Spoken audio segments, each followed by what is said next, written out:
And now for our feature presentation. He'll be fire on the mountain.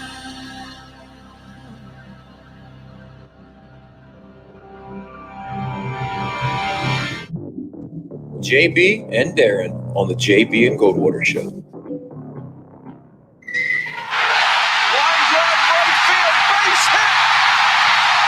South Carolina wins the College World Series. Watson, touchdown. Hunter Renfrow. He got him, and it's all over. Coastal Carolina rules the roost. They win the championship. And South Carolina has won the national championship. Citadel baseball team has done it again, but this time the Bulldogs beat one of the top teams in the country. They are giant killers. Get the ball to Bennett. He does.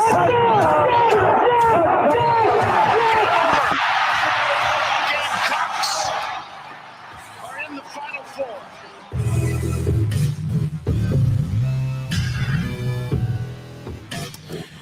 All right, greetings and a good Wednesday afternoon, and welcome aboard the JB and Goldwater Show, live, loud, and online, and driven by our friends and yours from Stokes Volkswagen. Find them at stokesvw.com. Find us on the JB and Goldwater app. That is free. You can download it into your phone and watch and listen to our program daily in its entirety. Jamie Bradford, Darren Goldwater, we're here until 2 o'clock this afternoon. Between 12 and 2, we're going to keep you pretty busy, because we've got a couple of great guests coming up. Big baseball game in town tonight here in the Low Country. And Tony Skole, the head coach of the Citadel Bulldogs, he's going to check in a little less than 15 minutes to preview his dogs and the Gamecocks over at the Joe, which, by the way, now is officially sold out tonight. So if you don't have a ticket, you will not be in attendance for 10th, 12th, whatever poll you look at, ranked South Carolina taking on the Citadel. Across all social media platforms, at JB and Goldwater, individually at Sports Media JB and at Darren Goldwater. 843-321-8893 is our phone number and our text line. And if you would like to send us a text, do it. Send it that way. Darren can pop it right into the show, and we can discuss it right here. We'll put your question up on the screen and try to get you the best answer that we can. Any way you're watching or listening to our program as well, you can comment, and we'll get those comments plugged in throughout the afternoon as well. But another beautiful day in the Low Country. Darren Goldwater. We also have JC Shurburtt ahead at 12:30 for a full hour, owner of thebigspur.com. So we'll check in and see what the weather is in Chicago, but I've got a feeling it's nowhere close to where we're getting down here. It's going to be a beautiful night for baseball.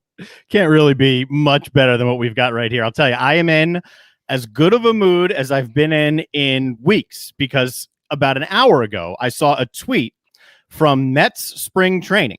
The Mets are practicing celebrating Game 7 of the World Series. Straight up, they are practicing Game 7, fly ball to the outfield, let's celebrate. So that means the Mets are not going to win the World Series, and they're no longer a worry. I'm thrilled. This is a great day. So you're saying that practicing winning a championship jinxes winning a championship? I am saying, before the season even starts, if you're practicing, celebrating on the field, and rushing out from the dugout to celebrate a Game 7 victory, you're not getting there. No, sorry, not happening. So they're not a worry of mine anymore. It's great. See, I like that practice, but I would put a little tweak on it. I would do the same drill, except I would be celebrating a Game 4 victory for a sweep. So Randy Carlson jumped on me. He's a big Mets fan. There are lots of Mets fans around here, and I understand that. They're good. They should be good. Apparently, and I wasn't aware of this, when Digger Phelps snapped UCLA's 88-game winning streak, he had Notre Dame I guess, practice or envision cutting down the nets the day before, which is great. There's a big difference, right? Because all of the preparation is in the barn. You're about to play the game the next day. Envisioning victory is proper psychology, right? I mean, that sports psychology. You have to believe that you're going to win.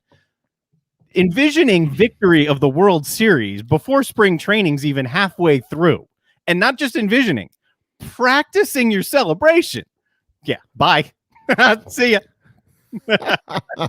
Well, I'll leave you and Randy to each other as y'all argue about who's going to finish second in the division this year behind Atlanta. How about that? All right, we'll see. Or third, well, for we'll that see. matter. We'll see. Okay, we will see. We'll also see Tony Skole in just a little bit and JC Shurburtt. We've got to get to some updates on Les Miles a little bit later on in the program. A new rule is in place at TPC. It's not unheard of. We've seen this rule put in play in golf from time to time, but they're calling this one the DeChambeau rule. And we're going to tell you about that here in just a little while as well. It's really interesting. Basically, spurred from comments from Bryson DeChambeau and how he would want to play the 18th at TPC, which is very interesting. If you know what the 18th does, it bends around the lake. Right. And he's talked about trying to maybe cut a corner or pond to get to the green. So we're going to get to that in just a little while as well. Again, 843-321-8893 is our phone number. It is also our text line. Did see the comment about the Spartans. We're going to get there in just a little bit, Tyler. Certainly a big win last night for another undefeated baseball team in the state of South Carolina. Many of you might not know about it just yet. I do, though, want to make sure that we lead off today sending our condolences to the Sin family in Columbia, South Carolina. For those that don't know who Carol Sin is, if you've ever listened to a South Carolina football, baseball, or basketball broadcast, you have heard Todd Ellis, Derek Scott, over the years, Andy Demetra, Mike Morgan. We can keep kind of naming names here, thanking Carol Sin, and they call him the captain. That is his nickname at the very end of every broadcast when they sign off. And our special thanks to the captain, Carol Sin. Carol Sin has been, for 38 years, the engineer and producer behind the Gamecock Sports Radio Network. He passed away over the weekend, and so our thoughts are with his family. But Darren, you've been in this industry a long time. You are an engineer and a producer for our show, and of course you have done plenty of radio in your time, and you also, of course, call games on television. I was texting somebody last night who actually knows Carol Sin, and I said, for those that don't understand, the people just don't understand how difficult it is to be a broadcast engineer. You don't always have the answers, and you got to figure out the answers really quick. You have to anticipate the problems and have some type of solution. And those people are drifting away, it seems like, in society as well. There's not enough of them out there, but he was one of the best. You never hear problems. You never know about them if there are problems. So I wanted to make sure we sent our condolences to his family. I never met him, but I can tell you, producers and engineers drive the ship. If they're not on their game, the broadcast doesn't sound right. The announcers aren't happy because it doesn't sound right in their headset. It doesn't feel right. Things go wrong all the time. I mean, if things go perfectly right, then that's a 1 in a 100 or 1,000 time occurrence. Things go wrong all the time, and if you don't have a guy that you can trust, I mean, the captain is a perfect type of name. Engineers, listen to any Major League Baseball game. You're going to have, if you're listening long enough, a shout out to the broadcast engineer throughout that game. Yep. And the captain is a type of nickname that is going to be duplicated, whether it's the captain or any other synonym of that. There's a reason. I mean, he's the guy that's driving the ship, and the job is impossible unless the guys are doing their job behind the scenes. Absolutely. Yeah. And if you have a broadcast with zero problems, especially at that level, generally that's setting you up for twice the problems in the next one.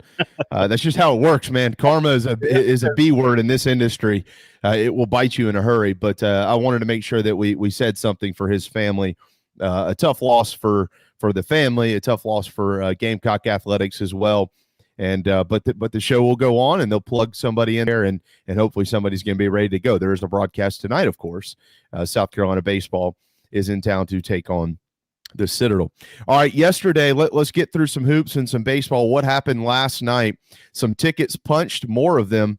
Now 11 AQs for March Madness. Drexel beat Elon in the CAA final. It's their first dance, Darren, in 25 years for Drexel, which hangs their hat on their basketball program, and they're back dancing. So congratulations to Drexel. Gonzaga, of course, they were going to be in it anyways. Last night, though, they had to fight for their lives to stay undefeated against BYU. BYU was up, I think, 12 at halftime. Is that right? Yep. They scored 50 points in the first half and had a double-digit lead on Gonzaga. BYU played Gonzaga toughest in the regular season. I want to say it was about an 11-point game.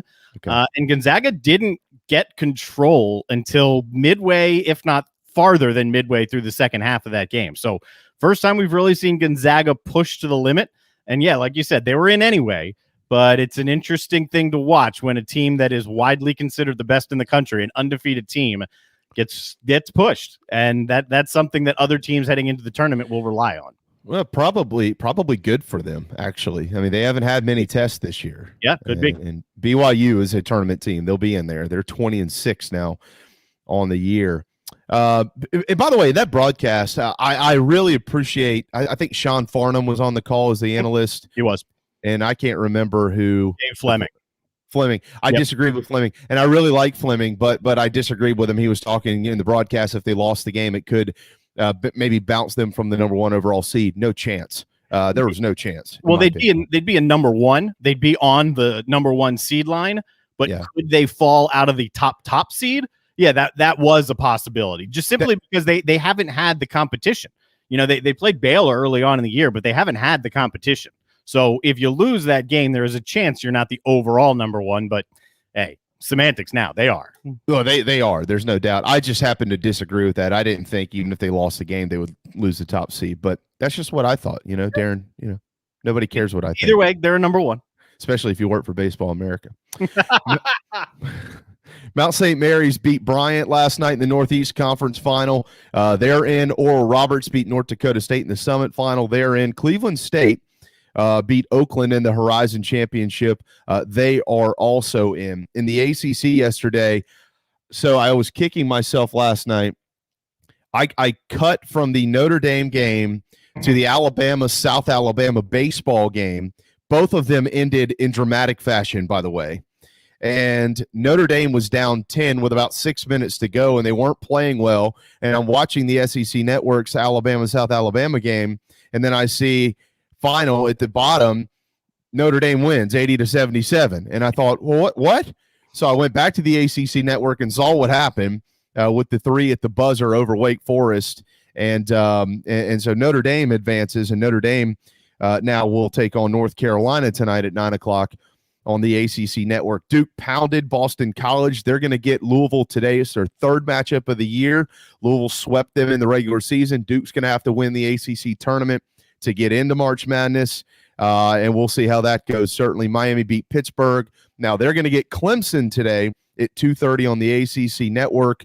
Clemson swept that season series, and the Tigers are looking to get a couple of wins at least here in the ACC tournament to cement minimum 7 seed, if not higher, when selections come about later on this week. So in all, Liberty, Winthrop, Drexel, Cleveland State, Loyola, Chicago, Mount St. Mary's, Morehead State, UNC Greensboro, Oral Roberts, App State, and Gonzaga, your 11 teams that are AQs right now for the tournament. The Big Sky, the Mountain West, the Pac-12, the SEC, and the SWAC all begin today. Just one game in the SEC. That is a 7 o'clock tip Eastern. 13th seeded A&M and 12th seeded Vanderbilt.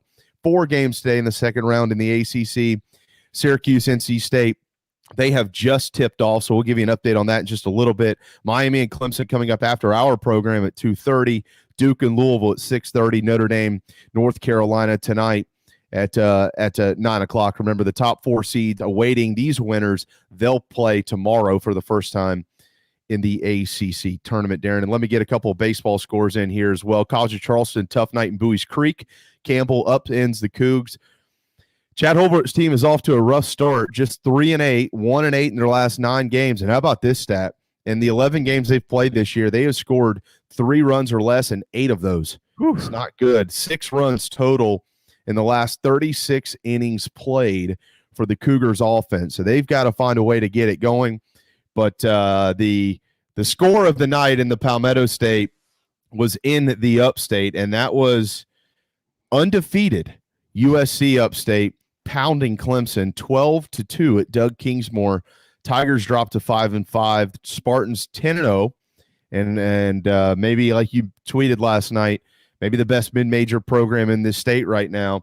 I know we got Tony Skole on the line here in just a second.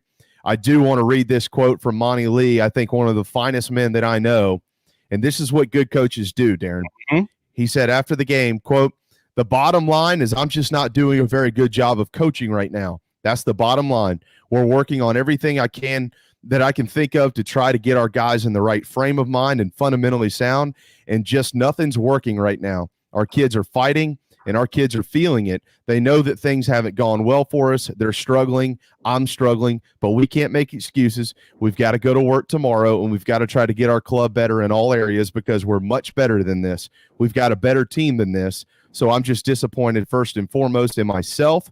I haven't done a good enough job of preparing my club and helping my club get better. So it certainly falls on me, and we'll address it tomorrow and begin working to get ready for the weekend." That is from Monty Lee. As I mentioned, I agree with everything he said in there. They are better than 5-5, and they'll show it soon. It's a matter of getting going. Speaking of getting going, tonight at 7 o'clock, the first pitch will be thrown at the Joe. And another fine man, one of the best coaches that this state's full of them, and Tony Skole is right there in that conversation as well. He's the head dog.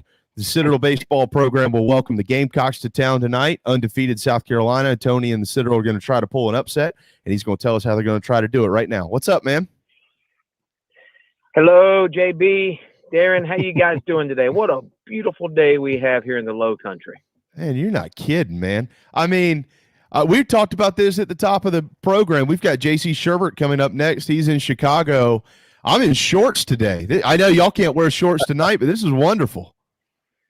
Oh, it is amazing. We've played some cold games down here throughout the early part of our season. So this warm weather is definitely welcomed by all the baseball fans out there. Well, we appreciate you popping on with us, Tony. This is a big one for y'all tonight, 4-6 to start the year, and I know there's a couple of games you probably like to have back, but overall, look, you've played some pretty good teams. I know when folks look at the schedule, they might not see a bunch of top 25ers on there, but there has been solid baseball on your schedule. How's that prepared you for tonight and moving forward? Well, yeah, I do. I think we've played a very challenging schedule. It's ironic. Last year after 10 games, we were sitting at 9-1, and this year, we're 2 games below 500. But I do feel, I think myself and my staff, we feel much better about our club this year than we did at this time last year. I just think we know more about them. We know the deficiencies in the areas where we got to get better. And so I still feel really good about our guys. I still think we're very talented. We just got to play better at specific times during games, and I think that's around the corner for us. But I don't know, JB. It doesn't matter what kind of schedule we've played thus far. I don't know if there's really anything that could prepare us for tonight. The South Carolina's got just a phenomenal ball club, and I'm excited to compete against them and excited to see them tonight. It should be a lot of fun. Well, you made an interesting point there. I know that that last year at the beginning of the season, you had scheduled, no offense to any of those teams, but you had scheduled maybe some programs to try to get some wins under your belt, try to get some confidence. And this year scheduled a little bit more difficult, and you got the SoCon slate coming up. But, I've been looking at your numbers the last few days.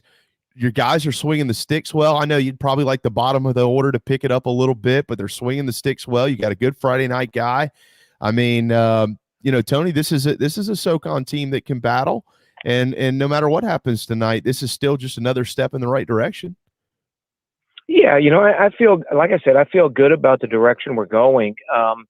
It's funny. We've have some expectations in our program now, which we haven't had in a couple of years, and that's been very welcoming. And I don't know if I've done a good enough job sort of maybe toning down some of those expectations. I've probably amped them up a little bit because we have some guys that are struggling, some position players and a few pitchers that, I've always thought of this team since we've had him since this fall as a team that sort of runs to the moment. And, we haven't really done that as well as I thought we would in this early season. But we've just been tight. And with those expectations, I think we've had some individuals who really are actually always play very loose and sort of free. They sort of tightened up. And I think that's good in one way because there is a huge care factor and it's important to them. But we got to get our guys to free up a little bit and just play the game. Gamecocks have named left-hander Josiah Seitler as their starter tonight, but Skylar mentioned to us yesterday they're probably going to throw a bunch of arms here in this midweek contest. Who are you going to start? We're starting senior right-hander Devin Beckley, Okay. and we'll do the same. It'll be an entire staff tonight. I can't imagine anyone going over 2 innings if that be the case at all. They'll all be on pitch counts, and we'll probably throw 7 or 8 different guys tonight. This is, but I love this series. Darren and I were talking about this yesterday, Tony. This is a great series, and I know obviously South Carolina right now is one of the big dogs in college baseball. Always have been, but maybe they're kind of back to where they're a little bit more familiar in that top 10, top 15 type range. But the Citadel's had a lot of success over the years against the Gamecocks. I know last year didn't go well for you, but just a couple of years before that, Carolina really had to hang on. Heck, if you played one more inning that night down here, y'all probably would have beat them. They were losing it quick, and the Dogs really got hot. But when you look at this series and you look at the history of it, this is something that's exciting. The fan bases enjoy it. I think the fan bases cross over, Tony. You probably see that as much as anybody. Yeah, no doubt. We'll have a great crowd tonight. It's going to be a sellout for what we're allowed to have in the stadium. And even back, before I even played in my days at the Citadel, it was always such a big game and a great rivalry. They're really good, JB, as you know, and as everybody knows, and the accolades and where they're ranked. I think one poll has them at number 5. It's well deserved, and I've talked to King about it a lot. They've recruited really well.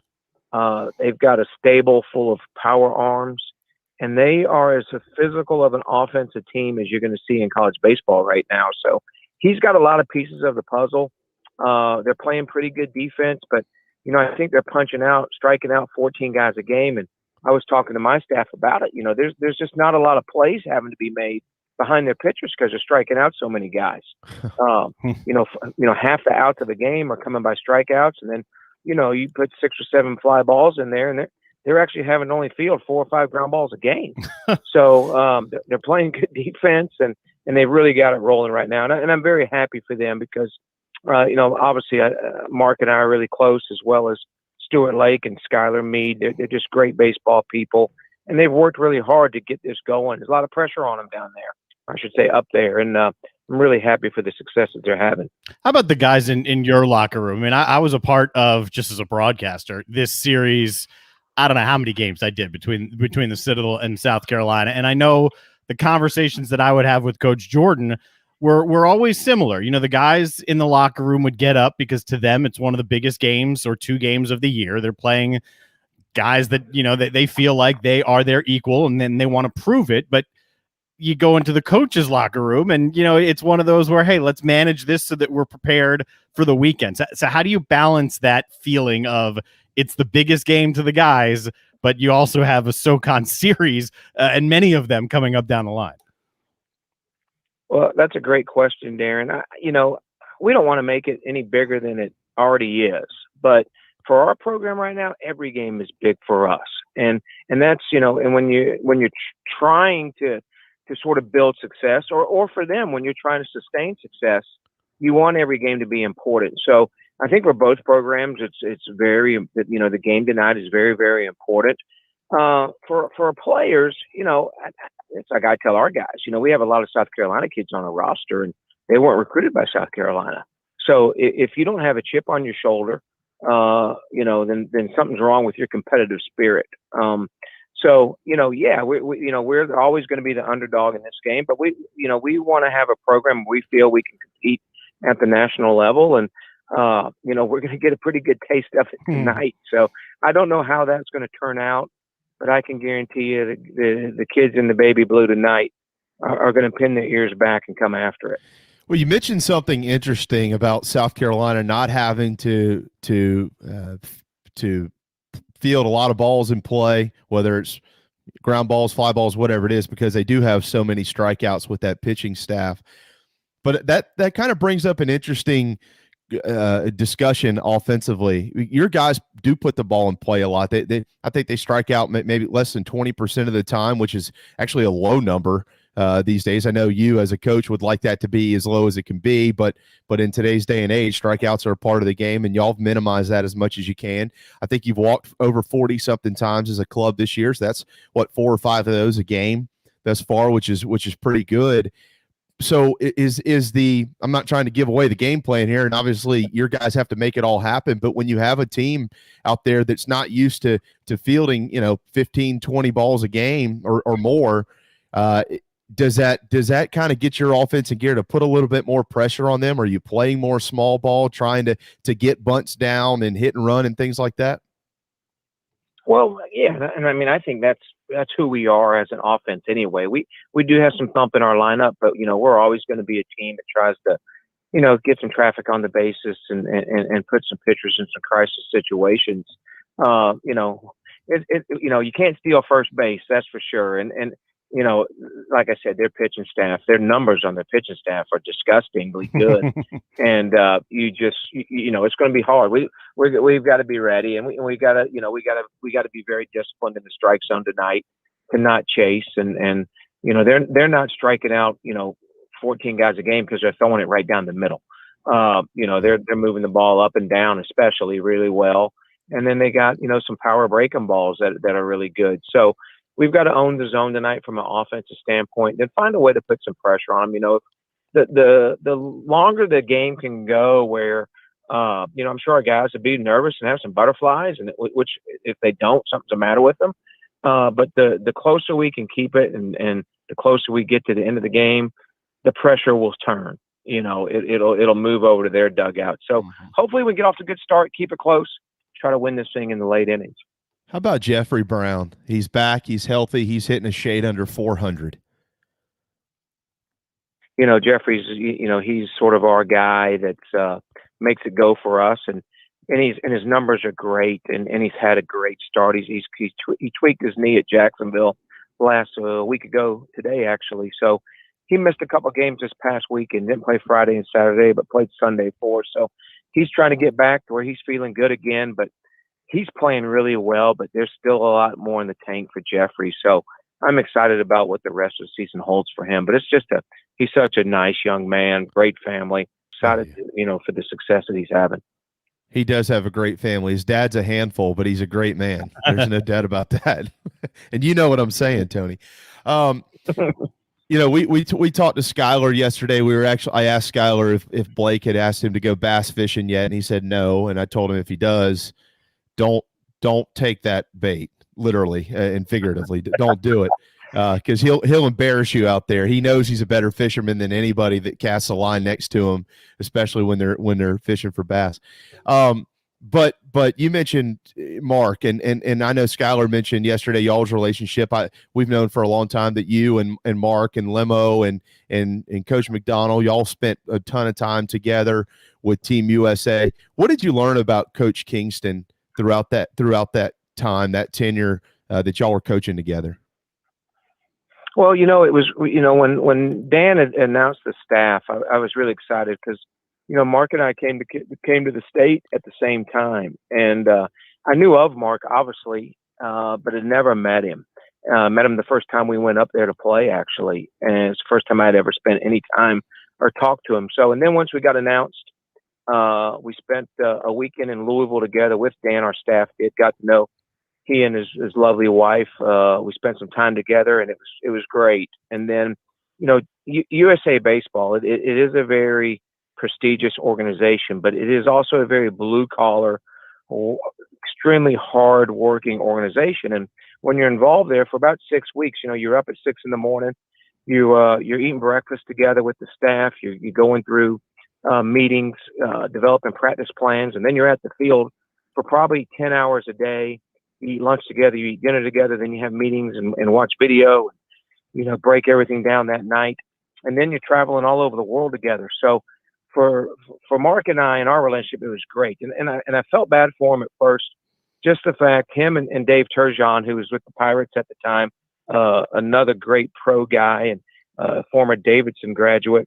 But, me and Lemo and Mac and Mark and Dave, I think it surprised them because, when Mac and Coach Lemonis and myself are together, nothing's sort of out of bounds there. And whatever we see or say, if we don't like it about the other person, it's going to come out. And I think they were sort of, that's being teammates and classmates and being at the Citadel together for 30-something years. I think they were a little shocked about how we spoke to each other. and I think it was sort of an eye-opener, like, God, these guys, they just go at each other constantly. And, but there's such a close relationship to them. But it didn't take long till, man, we reeled in King and we reeled in Dave Turgeon, and they were right part of it. And so we started giving it to them, a couple of days in, and they started giving it right back to us. So it just made it just so beautiful to see those relationships develop and have an utmost. Mark is a really, really smart man, extremely organized, a great baseball guy. I love to run things by him. It wasn't, Coach Tanner knew what he was doing when he made that hire. I know he's been under some heat, and that's a hard place to go into and try to win right away. But he had a plan, and they've executed it beautifully, and now they're getting to reap some of those rewards. So he's just a really good baseball man and a really good person. The interesting about the dynamics of that group, though, is you're the only one, I think, who wasn't a Yankee, because Limo, Mac, aren't they? They're. I know Limo's born in New York. Mark's a New York guy, right? Mac's he's a Yankee. You're the only one that wasn't. Yeah, I was outnumbered. I was the only nice one out of the group, baby. All those other guys, they are all mean and nasty. I'm the one that had manners and that was nice. I was a gentleman, so I was outnumbered. But no, it's a great dynamic, and we that time together was something that we will all cherish for the rest of our lives, and it'll be something that will always bond us together and always keep us close. So it's fun. Now, don't get me wrong. Mark he's a fierce competitor as I am, yeah, and we're going to go after each other tonight the best we can. He's just got he's got some thoroughbreds over there that he's ready to unleash. We just got to be ready for it. You're speaking very kindly of Lemo. I roomed with him for a couple of years before he jumped up to Louisville. So I got some stories too. Yeah. Oh, no doubt. All those guys are, and Lemo's team this year. Wow, they're really good. Really good. And I talk to he and Dan every day. And Dan struggled this past weekend at Georgia Tech, but he's had a lot of guys out with COVID and some injuries that have sort of hamstrung them a little bit, but they'll both be there when the dust settles at the end, I'm sure. Well, we hope you are too. Obviously, a 4-6 start could be 5-6 tonight with a top 10 upset of South Carolina. If you can get it done down at the Joe, as Tony mentioned, the tickets are sold out. 7:00 first pitch. So if you don't have one, you're not going to be watching it in person down there in what's going to be a beautiful evening at Riley Stadium. So hey, man. Go get them. We're fired up for this one tonight. South Carolina and the Citadel renewing a great interstate rivalry here, and we'll talk to you soon. Okay, brother. All right, JB, Darren, y'all have a great afternoon. Appreciate what you do for athletics and sports in the Low Country, and look forward to catching up again soon. Always give your best to our family, okay, or your family. We'll do our family. You do the same. All right. All right. Take care. There you go, Tony Skole, head coach of the Citadel Bulldogs. Again, 7:00 first pitch tonight down at Joseph P. Riley Jr. Park in Charleston. All right, time for a timeout. When we return, J.C. Shurburtt, owner of thebigspur.com, he'll jump in next right here on the JB and Goldwater Show, driven by Stokes Volkswagen. Peace and love at Stokes Speed Up. This is Mike Mazzell for Stokes Volkswagen on Ashley Phosphate Road. Whatever you got planned this week, cancel it. 72 new Volkswagens will be sold in the next 72 hours at whatever price it takes. I repeat, 72 new Volkswagens will be sold in the next 72 hours. To the first 72 car buyers interested in saving up to $6,000 on a new Volkswagen for 3 days only. Every new Volkswagen and pre-owned vehicle at our bottom line price. Direct to the public, regardless of profit. Qualified purchases with interest-free financing for 60 months, and all trade-ins will be accepted. Interested parties should arrive early for best selection. You will not find a lower price anywhere in the country. 72-hour Volkswagen clearance, savings up to $6,000, 3 days only at Stokes Volkswagen on Ashley Phosphate Road or StokesVW.com. Peace and love at Stokes VW. $16.66 per month per thousand borrowed for 60 months at 0% APR with 0 down. Plus tax tag includes $4.99.50 administration fee subject to VCI credit approval. Expires month end. What's up, everyone? JB here. Want to tell you about my friends at McFadden Pest Control, as we do every day on our program. I love these guys. They've been in business over 40 years, and they treat our family like they've only been around for 4 days. Always doing their best work, trying to earn our business, although they know that they'll always have it. Heath and the guys take care of our quarterly, our mosquitoes, termite bonds, anything we can get them to do, they do it. They're the best. They're friends. Heath even often texts me and just asks to see how my family's doing. It's amazing. I can't say enough about McFadden Pest Control. Switch to them. You'll never have anyone else protect your home. McFaddenPestControl.com, McFaddenPestControl.com here in the Low Country. Guys, spring is finally in the air. You know what that means? Basketball in its home stretch. March Madness promotion at Dog and Duck's 3 locations in Mount Pleasant, Bell Hall, Park West, and Clements Ferry Road. From now until the end of the tournament, $5 Sweetwater pints. That's right. Every Sweetwater, just $5 at Dog and Duck, Park West, Bell Hall, and their Clements Ferry location. Plus, baseball spring training, college baseball, spring football. It's all available at Dog and Duck's 3 locations in Mount Pleasant. Your online radio. The new online radio that makes you happy. Funny how melody.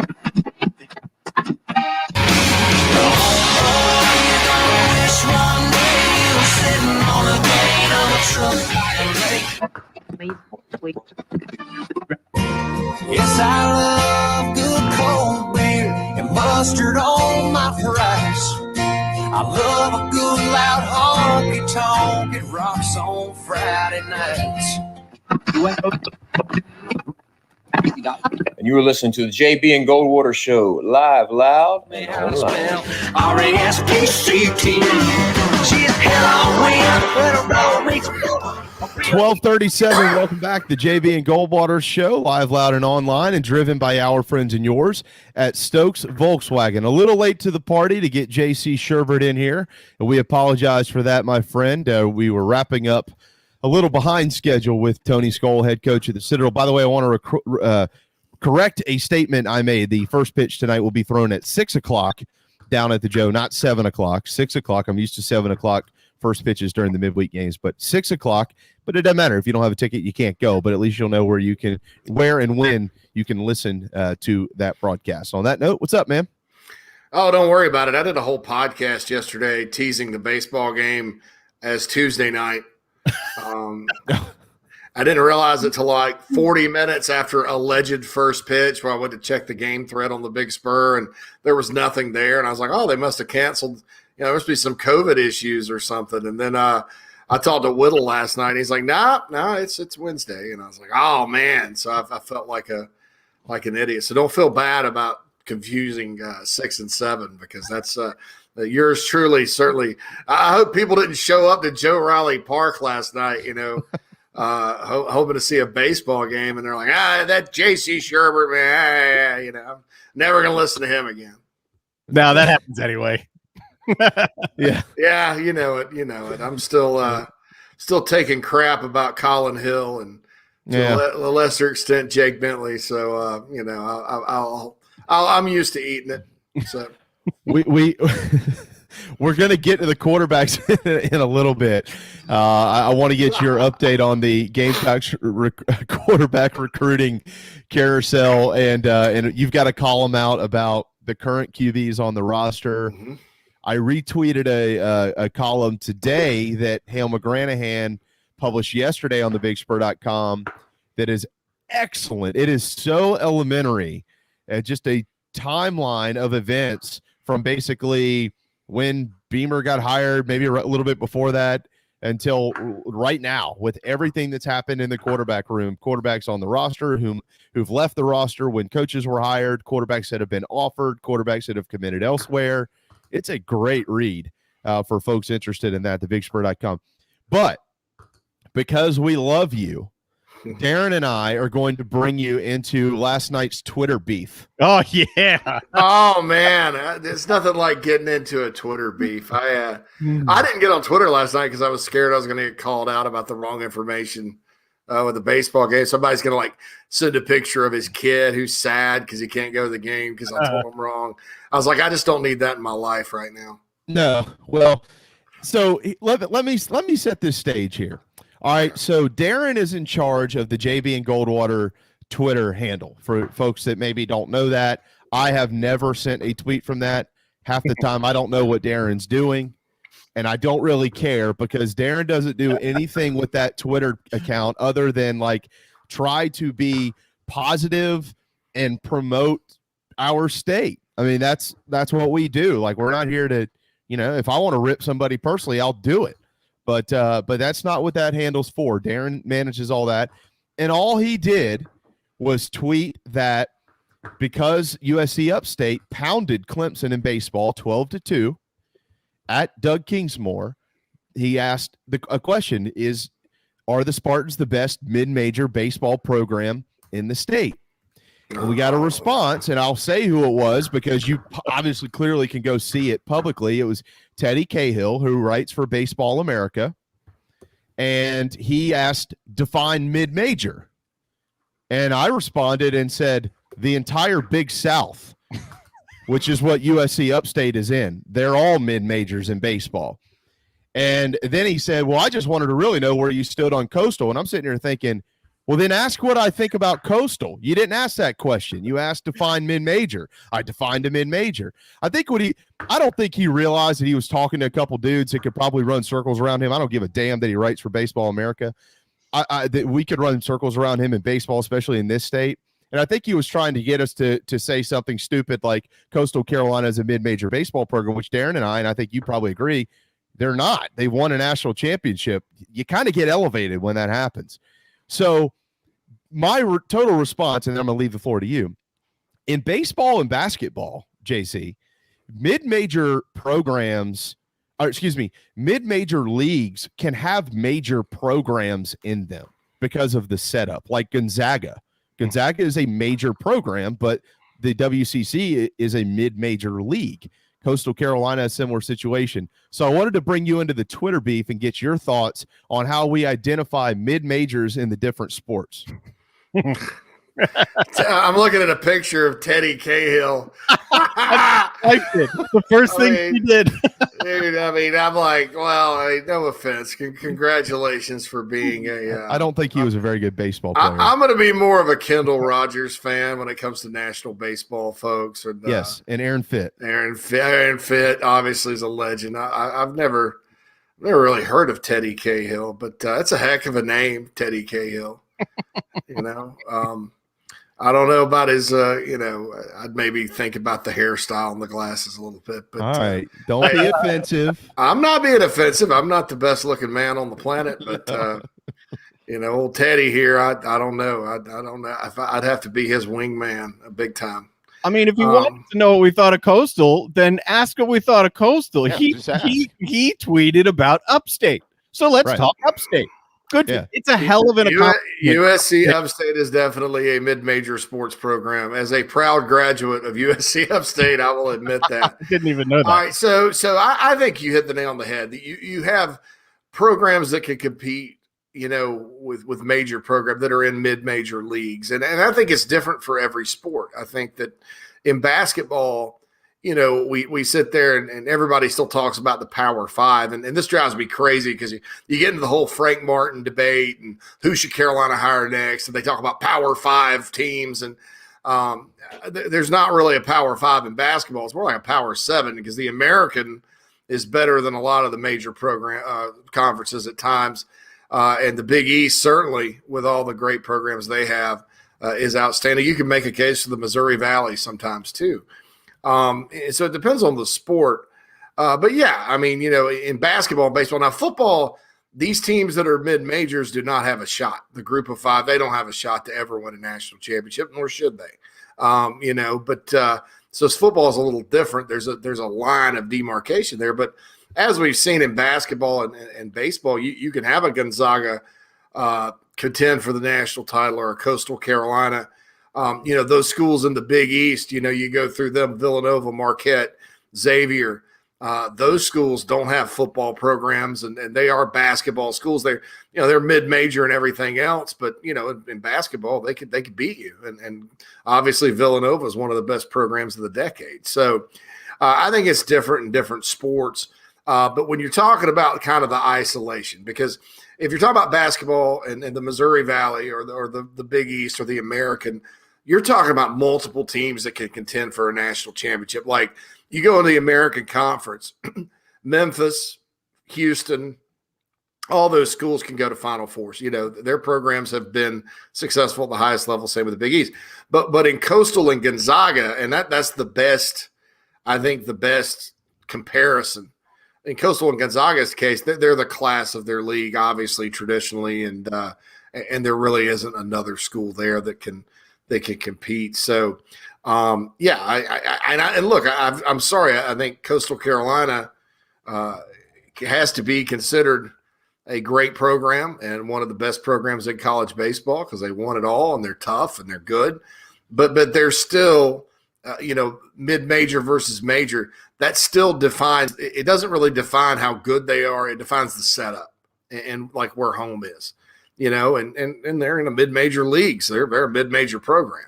At the end of the day. But I would compare that. And so is Gonzaga in basketball, although they've been good for 25 years. So that's how I would phrase it. Teddy Cahill trying to start a fight over USC upstate baseball, I think, is a little ridiculous. I see he's from Cleveland. Maybe they don't, I guess Wright State would be – no, Wright State's in Michigan. Yeah, no, Wright State's in Cleveland. They're hot. So I guess he's a big Wright State guy.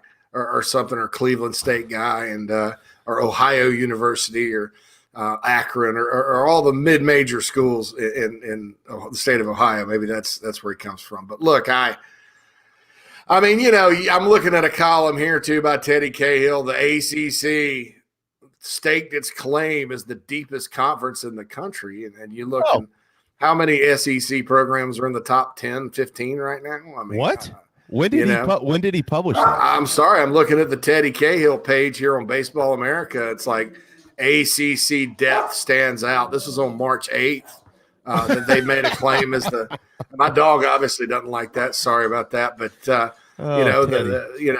it's the best deal, it's, the ACC's the deepest conference in the country. But, I wonder if he looked at the rankings before he wrote that. I don't know. The top 5 teams in the country out of the SEC, 6 of the top 12. Yeah, and maybe it's because the ACC's playing each other right now, and it's been sort of competitive with, oh my God, the teams, because they're already in conference play in the ACC. But I don't know, and I think too, some of these guys that write nationally for baseball, to cover college baseball nationally, don't like the Southeastern Conference at all. They kind of tote that banner for the ACC a lot, which I think you could make an argument. The ACC is just as good at times, but even the Pac-12 too. But, I think that you see that sometimes people, that cover college baseball nationally, not all of them, but some of them are like, well, they kind of hype the other leagues a little bit because, those it's kind of cool and in vogue to do that, to hate on the SEC. Yeah, my whole point was this is not a one-size-fits-all model in baseball and basketball. It's just not. I mean, that's the way it is. You can have a quote major program in a mid-major league in these sports. That's how it goes. And I think he didn't say much back, did he, Darren? I think he realized quickly he was wrong. Yeah, that was pretty much the end of it, wasn't it? It was okay. Once we got onto Coastal Carolina, that was it. Yeah. That's That fun. was By the way, Coastal's not in the Big South either, so that was an interesting little twist. But Yeah. the Sun Belt. Yeah, and the Sun Belt's got some good. I mean, Louisiana Lafayette's in the Sun Belt. We all know about those guys. Georgia Southern's a proud program, but I still, yeah. And Georgia Southern's been to, I think, 2 College World Series. Mm-hmm. I know Lafayette's been to 1. I don't know if they've been to an additional one outside of when they upset South Carolina. But that doesn't I don't consider either one of them major college baseball programs at this point in time. Could they be one day? Sure, but they're not. So, I don't know what he was getting at there, but he's wrong. And so, Teddy, have a nice day. We've squashed that bug, and we're moving on. See you, Theodore. Yeah, sorry about that. All right, JC, South Carolina is gonna tip off tomorrow night in the SEC tournament. Could be the final game of the season. The last game that South Carolina won in the SEC men's basketball tournament was actually, per Emily Miles, in 2018 against Ole Miss. It was 85-84. So their last victory in this tournament came against the Rebels, who they'll see tomorrow night. But for the sake of conversation here, if the Gamecocks do as expected and drop that contest against Ole Miss, what does the future look like, in your opinion, right now for Frank Martin? Well, I mean, I think there's going to be a resolution one way or the other with Frank Martin and the men's program shortly after the conclusion of the SEC tournament. I'm told that they're not really going to wait around and, have it drag out. That's not fair to anybody involved. That the evaluation and decision will come quickly. Now, what that decision is up in the air. And I honestly, sometimes you hear, well, nobody knows, but you really sort of know. But I don't think people really know. It's a tough call. I mean, it's not, when you're talking about firing Frank Martin and letting him go, I think that's a much tougher call than say, hey, let's part ways and as friends and here's some money and, go get another job and all that. I think that, the way it's going to be handled is what's up in the air big time. And then there's always the chance that they'll let him try to fix it and bring him back. I mean, I think there's an argument for that when you talk to basketball people. I think the fans are done, unfortunately, but there hadn't been a lot of fans that have been 100% behind Frank Martin anyway, and that's a different deal that, whoever the new coach is or whoever the coach is next year, they're going to have to deal with that continuously. When fans come back to CLA, how do you get a better environment and all that good stuff? Those are all sort of big picture things that don't have anything to do with whether or not Frank comes back. So, I don't know. I think it's a sad deal all the way around. Number one, because this team should have been a lot better. And maybe if it weren't for COVID and missing all the practice time and all that, they would have been. But it's sad to watch them play because they play really good and like they can play with anybody in the country for, 30, 35 minutes. And then the wheels come off. And that's sad. And it's sad to think about this program was in a Final Four just 4 years ago. And they haven't been back. And, now this is a disaster of a season. And Frank Martin had avoided that, unlike Eddie Fogler and Dave Odom and Darren Horn and everybody else's coach there. The program didn't sink to like an 8-22 record. They stayed around 500 and bounced, got close last year. But it's a tough call. And I think that it will come quickly. I know that, there's probably already discussion with the leadership at the university and, we'll see what happens. They're playing Ole Miss. They played Ole Miss a lot in the SEC tournament over the years because they used to cross bracket it by division, and it seemed Ole Miss was the team they ended up playing for some reason. But Ole Miss is good. They're 15-10. They were 10-8 in the league. Kermit Davis is a good coach. Certainly, they beat the Gamecocks in Columbia earlier this year, so it's going to take a change for Carolina to win, and then after that they'll play LSU. I think if they win this one, so tough sledding for the Gamecocks to make some noise. But I'll say this too, I don't think people should just be pulling for the season to be over. I think tournament runs are fun. I've seen some not so good Carolina teams win a couple of games in the SEC tournament in the past, and those are kind of fun and at least gives you programming to watch over the weekend. So I don't think anybody should be pulling for it to be over quickly. But I think just realistically, I mean, this team hasn't shown outside of one game down the stretch that it's capable of doing so. About 3 minutes left in this segment here, JC. So we'll try to get this question in as quickly as we can. But if you compare previous coaching changes to where we are now in the sport, it's not like the old days. It's not like you make a change and the next guy comes in and has to rebuild a roster full of kids or anything like that, because there is turnover now in the roster. There, whether you make a change or not this year, Darren, I think we talked about this already. There's more than likely going to be some type of turnover on this roster. If you make a change at the head coaching position, does that encourage more guys to transfer? And then South Carolina's got to go out and find some transfers. Is this a 3 or 4 year rebuild with a new coach? Is this a roster that can be fixed in 1 year? Is this a problem? Whatever the problems are, can they be fixed in 1 year if you stay with Frank Martin? I mean, there's just so much more to evaluate now than there used to be. Yeah, and I think you're looking at a lot of roster turnover regardless. I just think that, in basketball these days, you can, because we talk about the portal and how that's going to change football with instant eligibility. Basketball was already big time with transfers and guys getting eligible, winning appeals, grad transfers, whatever. There's going to be an ocean of players with basketball now, because that's kind of the nature of the sport. Everybody wants minutes, and if you're not getting minutes, you want to leave. But like the case with the kids at Wofford this year that are leaving, they're 2 guards. Maybe you want to try your shot at a high major, and play at that level, and that's something that whoever gets the job, in my opinion, is going to have to really look at. It's a deal where I expect Frank comes back, doesn't come back, massive roster turnover. I mean, you have A.J. Lawson, who's been flirting with the NBA for the last 2 years. It's probably time for him to go. Who knows? Jermaine Cousinard did not have a good year. Will he stick it out here, or will he come back towards Chicago and try to get an opportunity elsewhere? Keep in mind, these guys are eligible when they go, so they can literally go anywhere.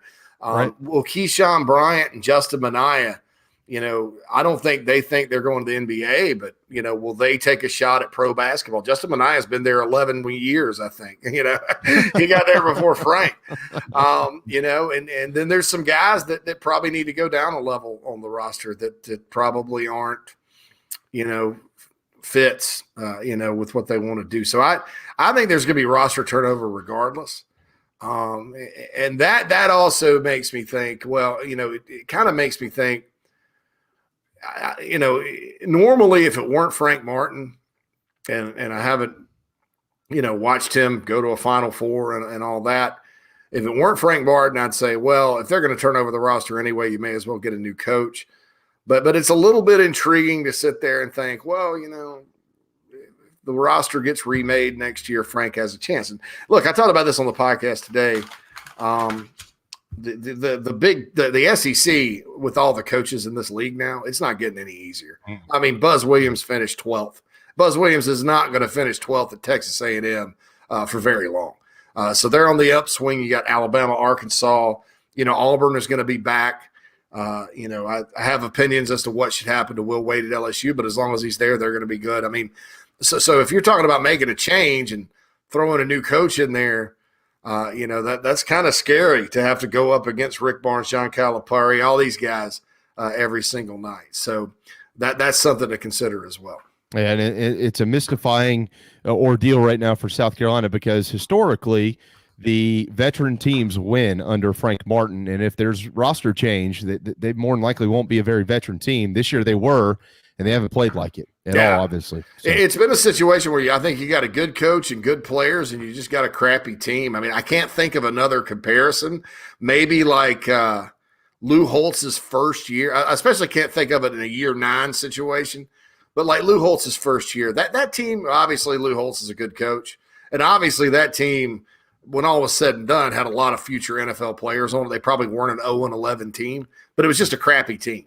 And so that's the situation with basketball this year. But it's baffling that it is in a year 9, COVID or not, with the guys that have played a lot of basketball at Carolina. So that's kind of the baffling part of it right now. Going to hit a quick timeout. JC Shurburtt going to stick around. We've got the second half of his conversation. We've got some Les Miles to get into, some changes down at TPC as they're set to tee off tomorrow. So a jam-packed final hour. Hang tight. The JB and Goldwater Show driven by Stokes Volkswagen. We'll be right back. What's up, everyone? JB here. Want to tell you about my friends at McFadden Pest Control, as we do every day on our program. I love these guys. They've been in business over 40 years, and they treat our family like they've only been around for 4 days. Always doing their best work, trying to earn our business, although they know that they'll always have it. Heath and the guys take care of our quarterly, our mosquitoes, termite bonds, anything we can get them to do, they do it. They're the best. They're friends. Heath even often texts me and just asks to see how my family's doing. It's amazing. I can't say enough about McFadden Pest Control. Switch to them. You'll never have anyone else protect your home. McFaddenPestControl.com, McFaddenPestControl.com here in the Low Country. At Patriots Point Naval and Maritime Museum, families walk in the footsteps of our nation's heroes, the brave ones who risk their lives to defend our way of life. Home to the aircraft carrier USS Yorktown, USS Laffey, and the USS Clamagore, there's more than 1 million square feet of exhibit space to roam. White Glove certified, we have several new health safety measures in place to enhance the visitor experience. Come for the day and leave feeling inspired. One of the most impressive museums in the country, located right here in Mount Pleasant. Visit patriotspoint.org for more. We'll see you soon. Bourbon and whiskey drinkers of Charleston. Paddock and Whiskey on James Island and the Terrace Shopping Center on Maybank is your home for the finest and rarest bourbon and whiskey drinks in the Low Country. This is where I hang out. Go meet my friends Reed and Chris and try one of their exclusive barrel pick bourbons. They have the largest private barrel collection in the state, and let their knowledgeable staff recommend your next pour. PaddockandWhiskey.com. Let not your heart be troubled. Paddock and Whiskey is here for your next double. We're all friends around here. Paddock and Whiskey, proud partners of the JB and Goldwater Show. This is Scott Glaze, head golf professional at the Links at Stono Ferry, located on the outskirts of Charleston, South Carolina. I'm inviting you to tee it up on one of the most scenic and challenging courses in the Low Country. Our back nine is highlighted with 3 holes that border the Intercoastal Waterway. Visit StonoFerryGolf.com to book tee times and discover all that Stono Ferry has to offer. The Links at Stono Ferry is a former South Carolina Golf Course of the Year and is also home to the College of Charleston men's and women's golf teams. Come see us. We would love to have you. StonoFerryGolf.com. Hi, I'm Chris Half, Public Information Officer at the Patriots Point Naval and Maritime Museum. We're home of the mighty USS Yorktown, USS Laffey, Clamagore, and Vietnam experience. And we're a proud partner of the JB and Goldwater Show. We invite you and your family to come see us and enjoy a day on Charleston Harbor. Visit patriotspoint.org for more information. And now, it is my honor to present the national anthem.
Live, loud, and online. All right, final hour. Welcome back to JB and Goldwater Show, driven by Stokes Volkswagen. Of course, protected by our friends at McFadden Pest Control. Find them at McFaddenPestControl.com, StokesVW.com. We're available on the JB and Goldwater app and at JBandGoldwaterShow.com. If you're watching the program, top right, that's me. Oh, look, if you can't read, then you won't know. But the top right, it says it right there, JB. Down in the bottom is Darren. And top left is JC Shurburtt, owner of thebigspur.com. If you're listening, none of that matters, and we certainly understand that. If you've got a question maybe about South Carolina's recruiting, something to do with the football program, and you want to pass it along to us while we've got JC on the air until about 1:30 this afternoon, go ahead and do so. Go ahead and do so. We'll try to make it a part of our conversation here over the next 25 minutes or so. All right, JC, let's get to the Gamecocks football program because they're set to start spring practice. I think it's next Saturday will be the first practice of the season or of the spring season for Carolina. First practice of the spring season for Shane Beamer, the new head football coach of the Gamecocks. No official spring schedule is out, although we expect that later on this week or very first of next week, and we'll be able to pass that along to you then. I know the spring game, though, I think is April the 24th. JC, you've got a column up right now on thebigspur.com titled Quarterback Battle Looms Large, and you do mention the three scholarship quarterbacks in the room for Carolina: Luke Doty, Colton Gauthier, the freshman, and Jason Brown, the transfer out of St. Francis. But for the purpose of this column, you chose to focus on both Brown and Doty because they have experience playing quarterback in college football. And based on most information we have, it would more than likely be one of those guys who will take the first snap of the season as a starter for Carolina.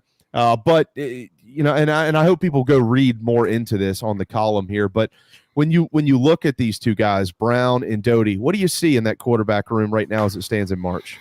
Well, they're different guys. I mean, one is a guy that obviously has special ability with his legs, in Luke Doty, and is elusive. And, I think the staff kind of thinks, they're thinking Jalen Hurts when he was at Oklahoma. And by the way, Jalen Hurts rushed for 1,218 yards. I didn't realize he put up that many rushing yards. I guess the Big 12, you can do that. But that kind of guy, obviously last year, I think when Luke was thrown into the games, he struggled a little bit making his reads, probably missed a couple of open receivers that people all the time when they watch on TV, and the vast majority of everybody watched on TV last year because there wasn't a crowd. A lot of times guys look open on TV and they're absolutely not. Because if you look right off the screen, there's a DB about to break on the ball, and nobody considers that. They're just like, oh, ball in hand, guy look open. I call it the Xbox approach because, in the Xbox game, if you chunk it in there, that little computer guy's probably not going to break, but you're dealing with real people here, But there were times that he missed some reads and maybe took off too quick. And I mean, Connor Shaw did the same thing when Connor was a young quarterback and it drove Spurrier crazy, but Connor would run in there for about 10 or 11 yards and get a first down. Well, my point is young quarterbacks, and I see some judging already. And after the abuse and the toxicity surrounding Jake Bentley and then Colin Hill last year, and to a lesser extent, Helinski, when he took over this program, I would just encourage everybody to relax, see who wins the job and then get behind him. Because I think it's getting to the point where if you continue to sit there and micro-judge quarterbacks on every little thing, nobody's going to want to play here, and look, criticism comes with being a major college quarterback, but to the extent it's happened at South Carolina, it's sad, and I saw it with Jake. Saw it to a little bit with Ryan. For some reason, people didn't want to criticize Ryan as much. I saw it a lot with Colin Hill. So, and already I start seeing it with Doty. There's guys out there that want to move him to right wide receiver full time and all that. But I think the guy can throw. He threw for a bunch of yards at Myrtle Beach. He's got an arm. I think the mistakes he made last year were a result of kind of being thrown to the fire. And that happens to any young quarterback. So, you have him. And if he can get the passing game down and improve, which we expect him to, you kind of start looking at how intriguing it is. If Carolina can find some receivers, which there's a lot of options there, they have a good situation at tight end H-back, good situation on the O-line, and a good situation at running back. So Luke Doty as a dual threat guy, if you go out there and you start wondering how to stop everything, and you're a defensive coordinator, that gets problematic with the two backs Gamecocks have, the line, and all that. So that's one option. But Jason Brown, who's coming in from St. Francis, is a guy that he's not as fast as Doty, but he's not a statue back there either. He can take off and run. Big arm, kind of a little bit different style release, but big arm. It gets there. He's got velocity. Just like Luke Doty, he's a natural leader. He's a confident kid. Threw for 3,084 yards, 28 touchdowns, 6 picks in 2019 at St. Francis. Kids from Northern Virginia. And he's coming in with his teammate E.J. Jenkins. Now, arm talent-wise, I don't think Doty lacks for arm talent, but I think Brown probably has, a bigger arm. Obviously, Brown at 6'3", 235 is a big quarterback. I mean, that's prototypical size. And he's a guy that, I hate to say this because Colin Hill was the same way, but he's a guy that some pro scouts have said, hey, this guy has a chance, one of those sleeper guys. Now, the question with him becomes, can you adjust to the speed of the game in the SEC? Because, look, I think that the team St. Francis played, and this is how I explain it to people, it's kind of like a junior college transfer because the speed of the game is obviously going to be an adjustment. Now, when you're in junior college, there are a handful of guys on the teams you play that are big-time athletes that are going to play ball at the next level. But those teams are usually not well coached. I hope some of those psychotic junior college coaches out there that do the reality shows don't come and try to fight me on that.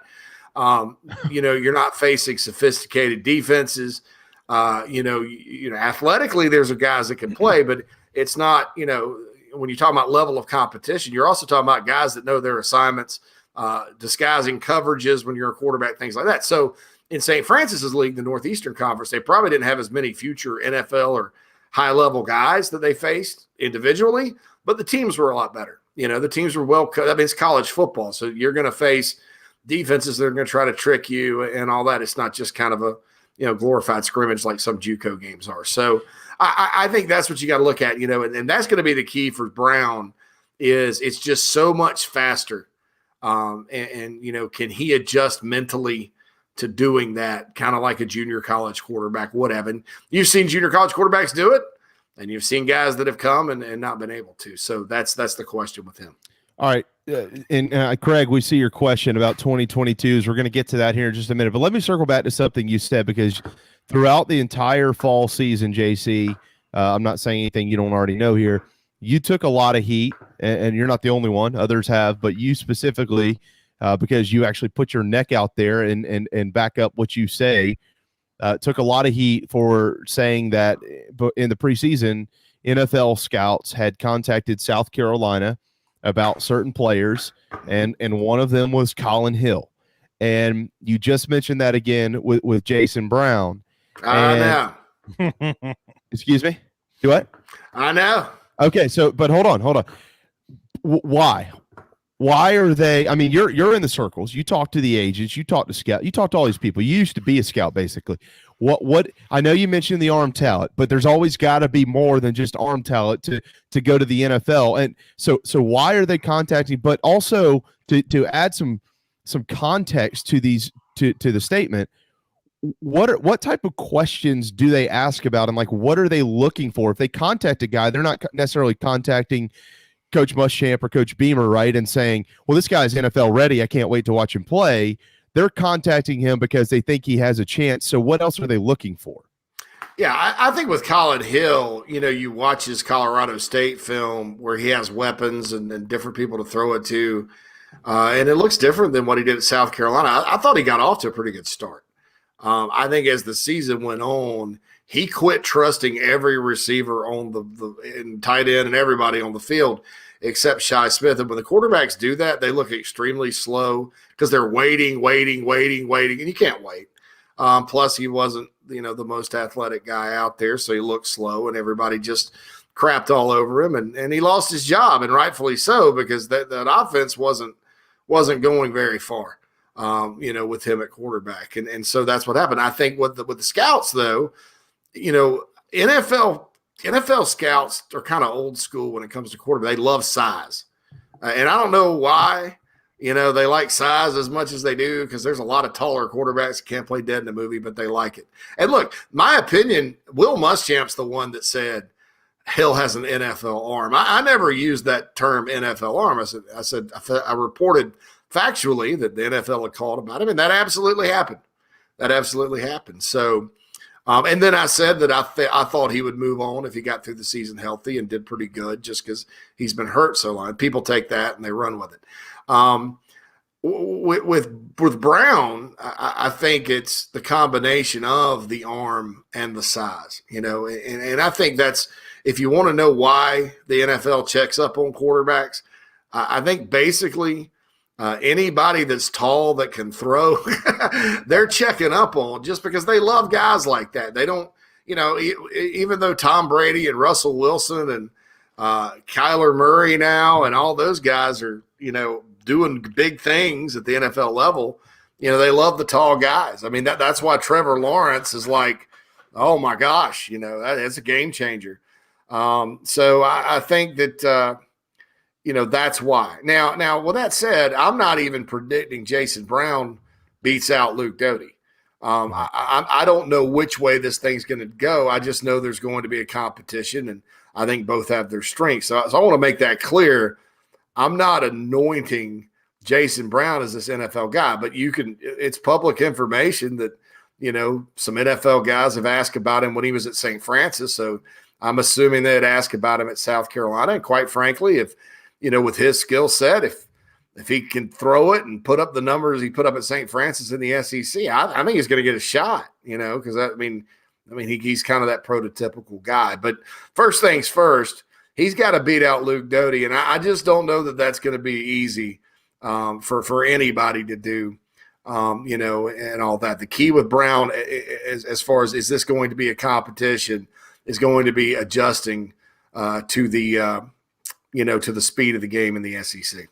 JC Shurburtt, owner of thebigspur.com, on Twitter at JC Shurburtt with two T's, I might add. This is kind of kicking up a hornet's nest here, and it's not necessarily a question that is is relevant anymore at all. But when we look back, and clearly when you look back, you generally have 20/20 vision. Was it appropriate, do you think? I obviously the wide receiver room wasn't deep, and they were trying to find answers, and I don't blame anybody for that. But as you look back on it, was it appropriate to even attempt to move Luke Doty to wide receiver? They didn't get on the same page about that. I think it would have been fine had they said, okay, you're a wide receiver. And this is the case anytime you do something like that. If the guy is not in your top three, or at least if the guy can't give you 15, 20 snaps a game, catch 2 or 3 balls, get open, then he doesn't need to be out there. But you've got to give him every opportunity to do that. And what happened was midway through the season, and this is another example of a Will Muschamp and his staff making a decision that none of us would question. I mean, it's not a decision that you question, but it just went wrong. There was a lot of concern over COVID and, well, what happens if Colin Hill and then Helinski wasn't really the backup, what happens if Colin Hill gets COVID and, we're going to have to play Doty. And if he's playing receiver, he can't really play quarterback. And Helinski didn't have the type of deal off the field during practice that they needed. And so, but the Doty thing happened in the preseason. It was about 2 or 3 weeks in, and then all of a sudden he's a full-time quarterback. again, and so he couldn't really get on the field at receiver because he wasn't really practicing there, and then they throw him in to run around or whatever. So looking back on it, no. If you had it to do over again, you're probably dissecting the Helinski situation a little earlier and coaching Doty up every day to get him ready to go in.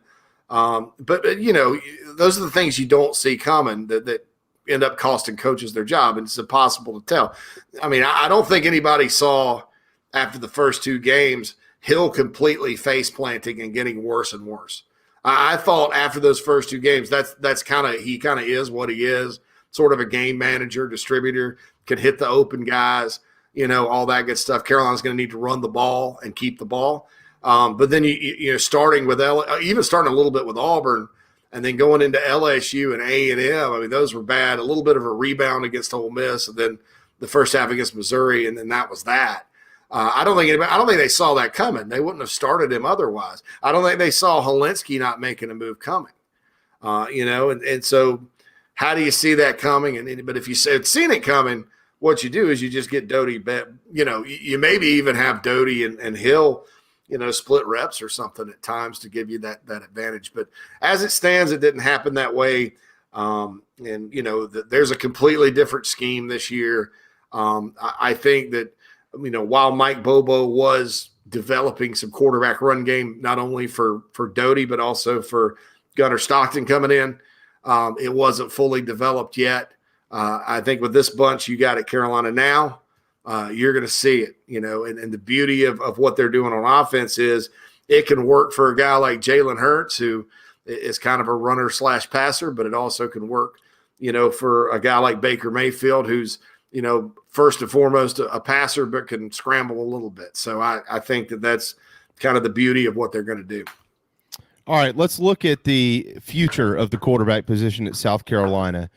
We got news over the last couple of days that 2 of their top prospects have committed elsewhere. Tanner Bailey visited Oregon over the weekend, pulled the trigger as part of the Ducks 2022 class. Drew Allar, another young man they were really high on, he is now committed to Darren Goldwater's Penn State Nittany Lions. The first question with both of those guys, JC, kind of referring back to a conversation that Darren, yourself, and myself have already had, is will there be any opportunity in the future to change those commitments once they open up visitation possibilities and recruits being able to get on campus and actually go visit these facilities officially? Do you, I don't know that you can actually anticipate or project any of these guys flipping, but do you think that maybe there's at least a crack in the door that they could come see South Carolina and that might open up another road? With Drew Allar, the only thing that I think could maybe change his mind a little bit, and then even at that, it's not like South Carolina was second, and the runner up here. Penn State does have another quarterback committed who they like. Who knows what kind of season everybody's going to have. If it looks like this other guy's the heir apparent, maybe you don't want to come in with him. Maybe you do. I know Penn State with their new offensive coordinator, it's going to be a very attractive situation with Mike Yurchitz up there for quarterbacks. With Tanner Bailey, it's really interesting because, how did he end up at Oregon? And there's many reasons. Number one, Mario Cristobal is probably the best recruiter in the country as a head coach. Probably better than Dabo and Nick Saban when you get right down to it. Nobody at Oregon's won a bunch of games over the years. Nobody at Oregon's ever marched into Los Angeles and taken 8 of the top 10 from the Trojans and Bruins. That just doesn't happen. And he's energetic. They call him Super Mario. So that's pretty much what he is. So that's number one. Number two, Oregon's winning championships. It's a big time place right now. South Carolina's not. Number three, Joe Moorhead, who used to be the coach at Mississippi State's the offensive coordinator there. I would imagine, because Tanner's brother goes to State and Gordo is near Starkville and all that maybe he's camped he's probably been to a few Joe Moorhead camps and had a relationship with him. And so there's that familiarity with that offense. But you look at the situation there. Here's the reality. Oregon has been recruiting really, really well at quarterback. So, you may have to sit for 4 years if you go there because they've got some dudes now. I mean, they've got some really good quarterbacks in the mix. Number two, my sources tell me that if, Syracuse happens to open this year, Joe Moorhead could be the next coach at Syracuse. So you don't know if Joe Moorhead's going to be there for a while. Number three, he visited Oregon and, went out there and, liked it. And it's an impressive place and all that. But he didn't really visit anywhere else.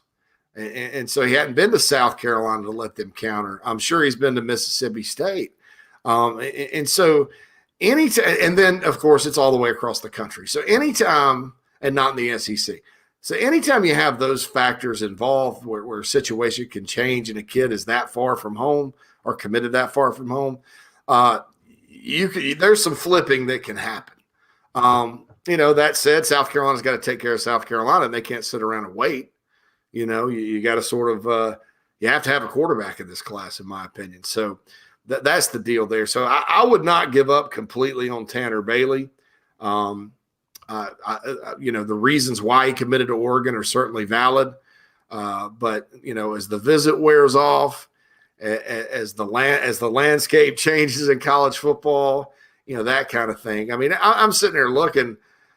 Oregon signed Ty Thompson in the 2021 class out of Arizona. The number 4 quarterback in the country. He's a stud. They've got dudes at that position. So.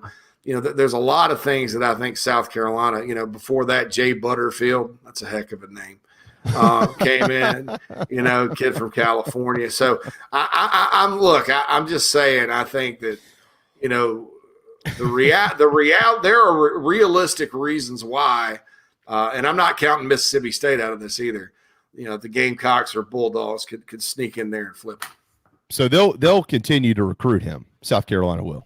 As of right now, yeah. I mean, now look, they end up finding somebody they like just as good and they get him committed. They'd probably just say, hey, go to Mississippi State or whatever if you want to flip. But as of right now, yeah, I mean, they're going to stay after it and all that. And of the two, Bailey's the most likely. I think Drew Aller is a player that a lot of schools love and like, but, it's hard to get traction on an Ohio kid when they can't come visit. And I mean, if it were the summer and he could stop by on his way to Myrtle Beach with, the entire population of the state of Ohio, maybe that's a different story. Yeah. It's so interesting. I mean, you said something too there that I find really interesting, which is, I think it's been true for a long time in this sport. You'll see commitments from, I say across the country, but at least from another region of the United States. And then as time separates the visit, you start to think, it settles in. Wow, do I really want to take the 4 and 5 hour flight? You got to lay over somewhere. It takes all day to get there, all day to get back. And my parents come and watch me play and all those type of things. But, that's not always the case either. I mean, look at Clemson. They've been recruiting quite well from across the country. And so we'll just have to see how it plays out. Now, what other names are out there then to answer Craig's question here? What other names are out there? Who is that of is South Carolina maybe starting to kind of zero in on now as a potential option for the 2022 class? Well, you have the Tavin Jackson kid from Indiana, and I don't think Carolina's getting much traction there.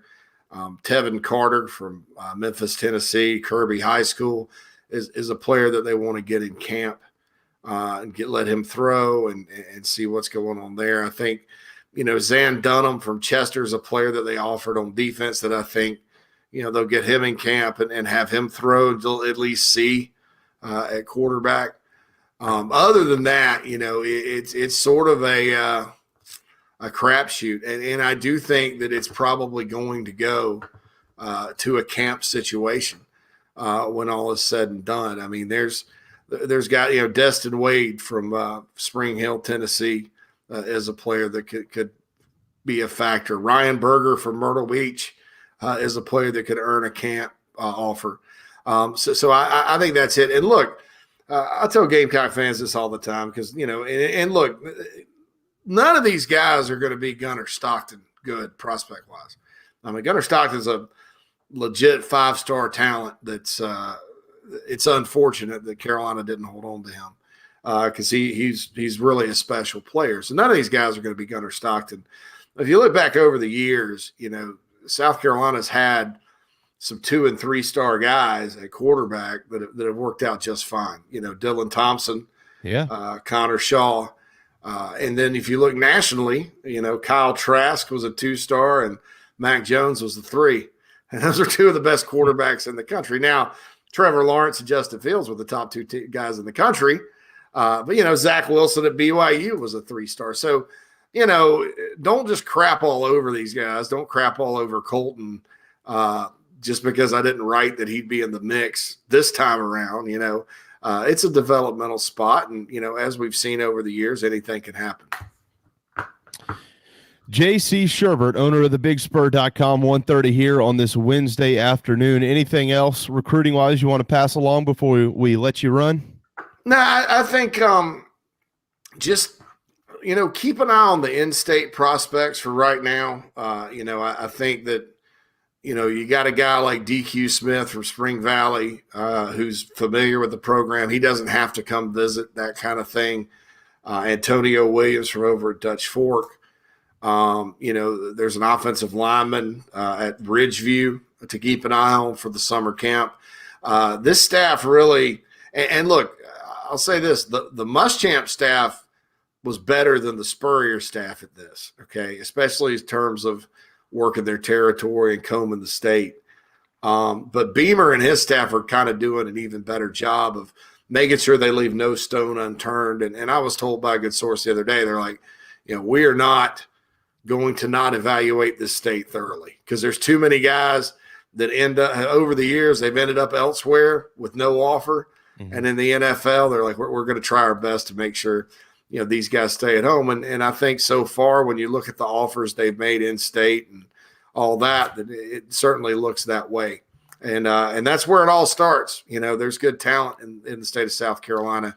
It's just sort of underappreciated. And I think with the rise of Clemson, some of our friends in the national media don't maybe pay attention as much to the players out of the state that Clemson doesn't offer, simply because that's kind of human nature. Oh, he's got a Clemson offer. Let's look at him closer.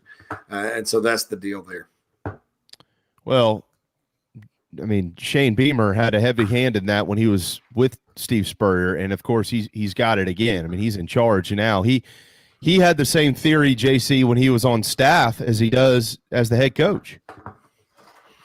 Yeah, and look, they did, and with Beamer during this, when he was there as the recruiting coordinator, he certainly, they certainly recruited the state well. I think, there were very few guys that you go, man, how did they get away? And then Carolina sort of for a while there was getting everybody out of the state. The state may have been down or whatever, and then you sort of got to a situation where, Clemson's taking B.J. Goodson. Well, Carolina doesn't want him. Well, Clemson's taking Corderic Tankersley.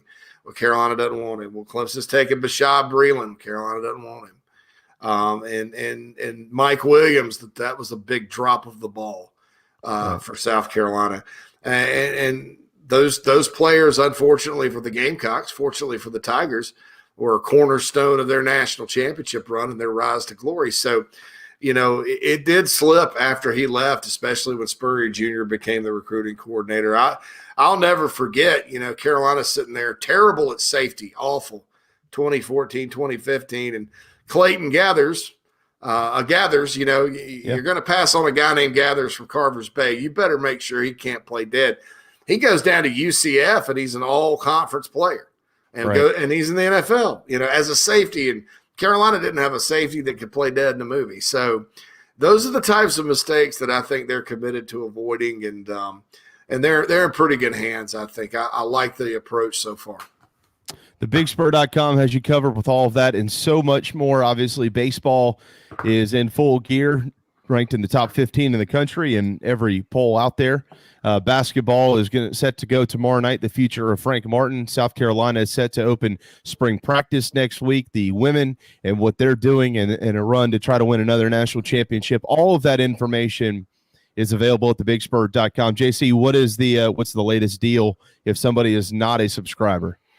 Well, you can join for $1. That's the free trial. You pay $1 and you can get a 30-day free trial. But if you go ahead and pony up for the $9.95 a month or whatever, you get Paramount Plus for free with your membership. All full paid members get Paramount Plus, and that's one of those streaming services. It's overall it's probably about a $220 a year value for $100. We had a deal where it's for $50, but that expired. So if you sign up, and maybe you could get the Big Spur for yourself, and if the family, if there's something for the family in there, get them Paramount Plus with all the great programming there. Fantastic, wonderful stuff as always. Good to catch up with you, brother. I know it was warm there yesterday. I hope it comes back to you before long, because spring is here in the South, and we'd love to get you back here at some point in time. But oh yeah, it's okay. Can't wait. Probably pretty soon. All these vaccines are going out, and I think by the time the summer gets here, I'll be back in the Palmetto State for a while. We got pollen coming back now too. Oh yeah. Great timing for it. Yeah, that's right. Exactly. Thanks, JC. All right, guys. See you. JC Shurburtt, owner of thebigspur.com. Really good stuff today from him on the quarterback position at South Carolina. Next week when we speak to him, we'll look even deeper at the program, because that will be the last time we talk to JC before spring practice is set to go in Columbia on Saturday, March the 20th. All right, we want to remind you, as we always do, about our friends at McFadden Pest Control, McFaddenPestControl.com for their services, whether it's the household bugs, quarterly pest control treatments, whether it's mosquito treatment. We all know we're going to need that here before long. Whether you need your home protected from termites, termite bonds, all of that available at McFaddenPestControl.com. They've been in business for over 4 decades in the Low Country, over 40 years protecting homes in the Low Country of South Carolina. McFaddenPestControl.com to find Heath Gunther and their team right here in the area. All right, it is time for a timeout. When we return, we're going to get into some golf stuff. You won't believe this rule. If you haven't heard about it, it's not unheard of, but most of us have never heard of it, because generally when they implement this rule, it's because of something that they found on the course, like the setup, which is true in this statement, but it's based on the comments of Bryson DeChambeau. So they're calling this, quote, the Bryson rule, kind of off the record. TPC Sawgrass, the players set to tee off tomorrow. So we're going to tell you about that. Also got a little bit of an update on the Les Miles situation. We'll update you on some basketball that's going on right now. We'll dust up a little bit more on some baseball. So we've got a full boat ahead here in the final 25 minutes or so. Hang tight. The JB and Goldwater Show, driven by Stokes Volkswagen. We'll be right back. Peace and love at Stokes V-Dub. This is Mike Mazzell for Stokes Volkswagen on Ashley Phosphate Road. Whatever you got planned this week, cancel it. 72 new Volkswagens will be sold in the next 72 hours at whatever price it takes. I repeat, 72 new Volkswagens will be sold in the next 72 hours. To the first 72 car buyers interested in saving up to $6,000 on a new Volkswagen for 3 days only. Every new Volkswagen and pre-owned vehicle at our bottom line price. Direct to the public, regardless of profit. Qualified purchases with interest-free financing for 60 months, and all trade-ins will be accepted. Interested parties should arrive early for best selection. You will not find a lower price anywhere in the country. 72-hour Volkswagen clearance, savings up to $6,000, 3 days only at Stokes Volkswagen on Ashley Phosphate Road or StokesVW.com. Peace and love at Stokes V-Dub. $16.66 per month per thousand borrowed for 60 months at 0% APR with 0 down. Plus tax tag includes $4.99.50 administration fee subject to VCI credit approval. Expires month end. What's up, everyone? JB here. Want to tell you about my friends at McFadden Pest Control, as we do every day on our program. I love these guys. They've been in business over 40 years, and they treat our family like they've only been around for 4 days. Always doing their best work, trying to earn our business, although they know that they'll always have it. Heath and the guys take care of our quarterly, our mosquitoes, termite bonds, anything we can get them to do, they do it. They're the best. They're friends. Heath even often texts me and just asks to see how my family's doing. It's amazing. I can't say enough about McFadden Pest Control. Switch to them. You'll never have anyone else protect your home.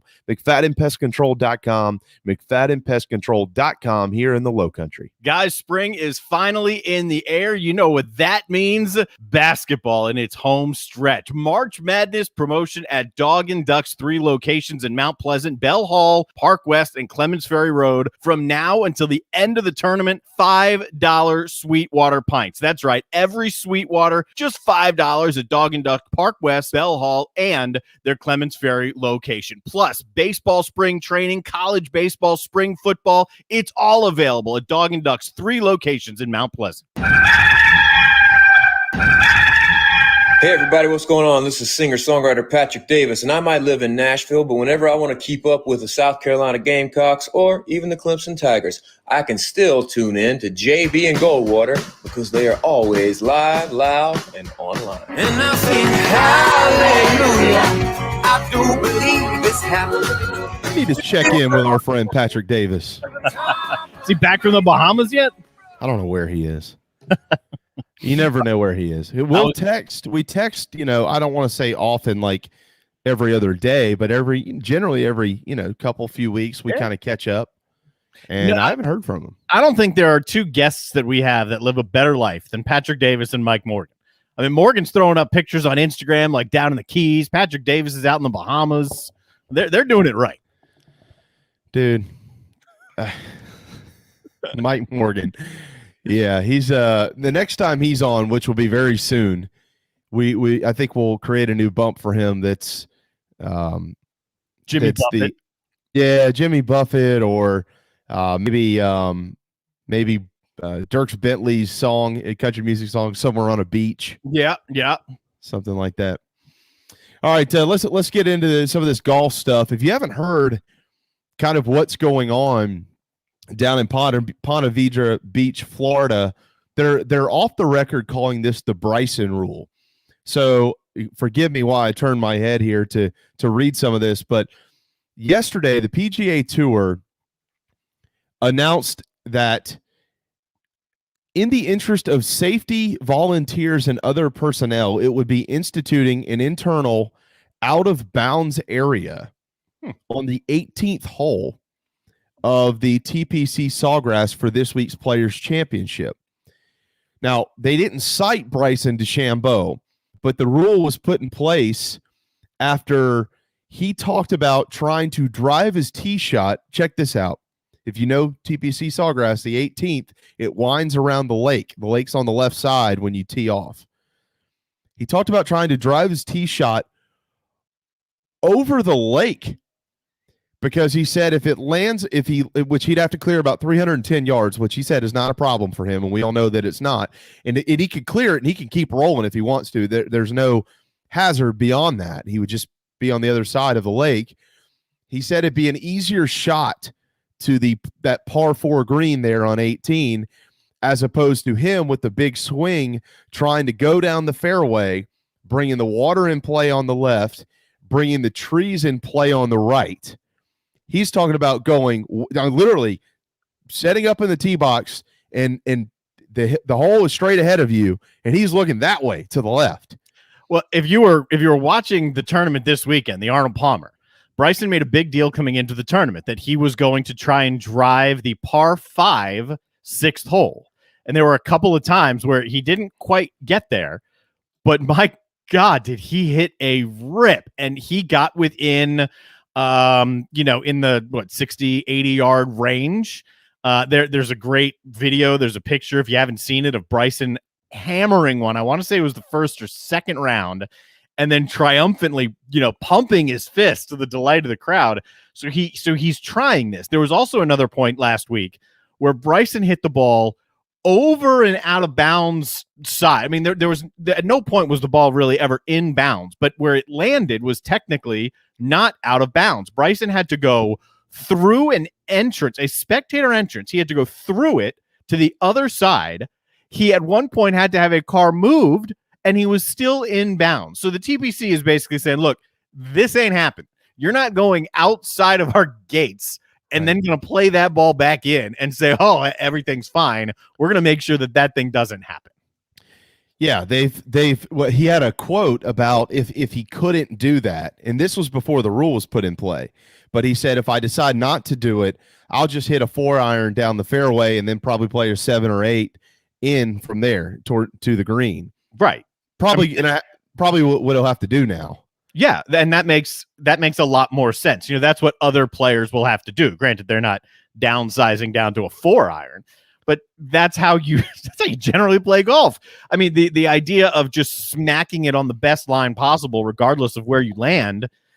I understand what the TPC is doing here, and the Bryson, this thing, it's getting fascinating watching Bryson, because last week, his ability with his short irons out of a thick rough gave him a huge advantage, because other guys, if they missed just slightly off to one side or the other of the fairway, they're in a thick rough and they're coming in from 180, 200. Bryson's in a thick rough coming in with a wedge, and that gave him a distinct advantage. So how that plays out on a course like Sawgrass, I can't wait. I mean, I'm all into golf and have been now for a couple of weeks.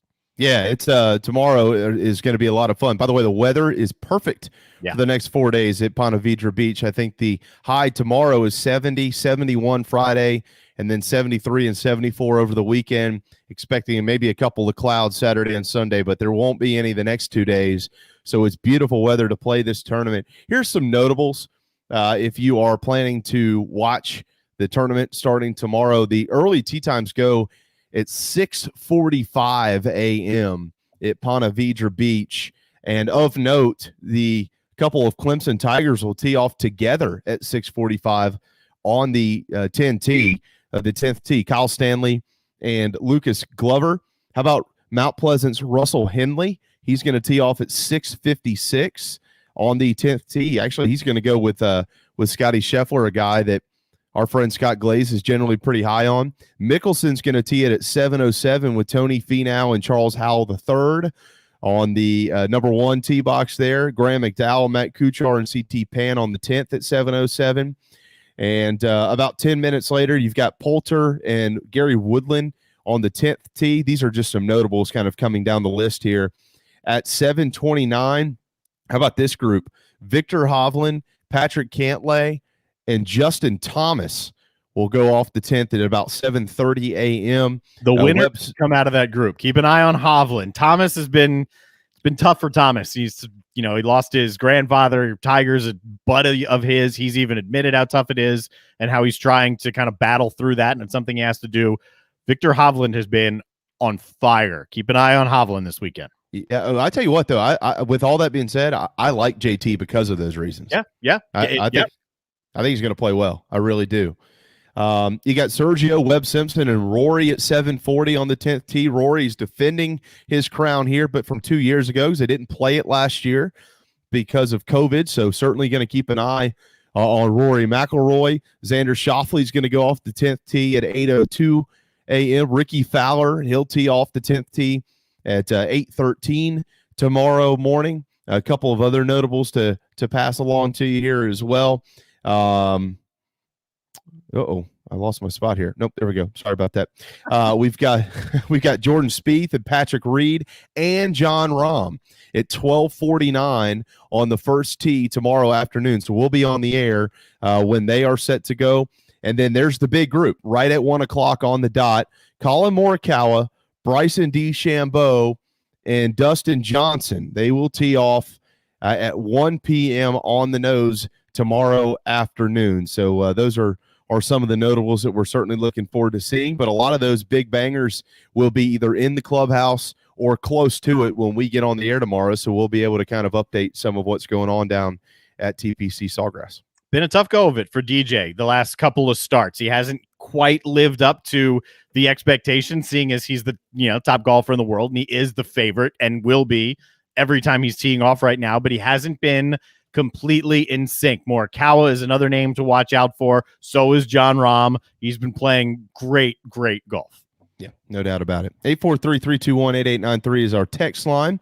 If you'd like to send us a message, certainly send that our way, and we'll try to pop it into the conversation. A couple of games right now in early March Madness tournament play that are – one of them has wrapped up. The other is close to it, and it's all but over. Syracuse is pounding NC State 86-64 with about 3.5 minutes to go in the second half up in the ACC tournament. And so it looks like Syracuse will advance. And if they do, they will take on top-seeded Virginia tomorrow afternoon at noon on either ESPN or ESPN2 in the first round of the Big Sky Championship. Northern Colorado has knocked off Sacramento State, and you got a bunch tipping off here soon, especially at 2:30, pertinent to our neck of the woods. You've got Miami and Clemson on the ACC network from Greensboro. The Tigers are 8.5-point favorites against the Hurricanes, who, of course, beat 12th-seeded Pittsburgh yesterday, Darren. So 16-6, 10-6 in the ACC coming into this matchup for the Tigers. I expect them to win. They swept the season series from Miami. We all know it's hard to beat somebody 3 times, but Clemson is better. If they get to 17, I don't know that their seeding changes much. If they get to 18, that would be because they would have moved through Miami and then would have beaten 4th-seeded Georgia Tech, maybe the hottest team in the ACC in the quarterfinals. I think you could see that seed jump up potentially to a 6. Keep in mind, at this point in time, Joe Lunardi has just one ACC tournament team in the top 4 seeds of his bracketology. That's it. Just one. That's amazing. Yeah. The thing about Miami, and I was thinking this as you're going through it, I watched a good bit, almost the entirety of Miami and Pittsburgh. Miami didn't play a better game all year than they played, I guess it was yesterday against Pittsburgh. Pittsburgh is a second-half team. They came out on fire. Miami didn't blink. I got the feeling that with 2 teams with only this to play for now, I mean, their seasons are done unless they can put a run together. I got the feeling that Miami was playing for Larrañaga much more than Pittsburgh was playing for Capel. So can they carry over how well they played? And they played both sides of the floor. Number one, they shot the lights out. Number two, defensively at times, when they weren't giving up open looks to Pittsburgh, they played hard. It's not the typical Miami that we've seen this year. If that Miami team comes out, it's going to be a very different Miami team than Clemson's already beaten twice. This is going to be a better game than the first 2 matchups have been. Well, I would agree with that, and I'll also throw this in there, and it's not necessarily to stir up trouble or controversy, but let's say that Miami doesn't get through the Tigers today. If Jim Larrañaga is relieved officially of his duties, the conversation is instantly going to come up. Is Frank Martin a candidate at Miami? Yes. I know exactly what he said yesterday, and I believe him. I believe truthfully that he does want to be at South Carolina. However, if this position is open, being a Miami guy, and it would actually be a reality then that Miami has an open position. And I don't know necessarily what their interest, if they have any, in Frank Martin is, but the conversation will happen. So just be prepared that if the Hurricanes around 4:30 or 5 o'clock this afternoon, if their season is over and we catch wind in the next, say, 24 plus hours or less, that Jim Larrañaga is no longer the head coach of the Hurricanes, just be prepared that talk is coming as to whether Frank Martin is a fit at Miami. How much truth will be in the conversation, we'll have no idea until something is officially done on both ends. But it'll certainly be much more relevant than it is at this point. There's no question. And like you, I heard what he said yesterday. I lean more on the side of Sapikoff than you here. You know, Gene was on with us yesterday saying, well, what else was Frank Martin going to say? You know, what else was he going to say other than, of course, I want to be here. Of course, I want to build this thing. It's it's a play for the job. Maybe he does want to be there. That's absolutely possible. But remember, no one had Frank Martin on their radar when the Gamecocks took him out of Kansas State. That came out of left field.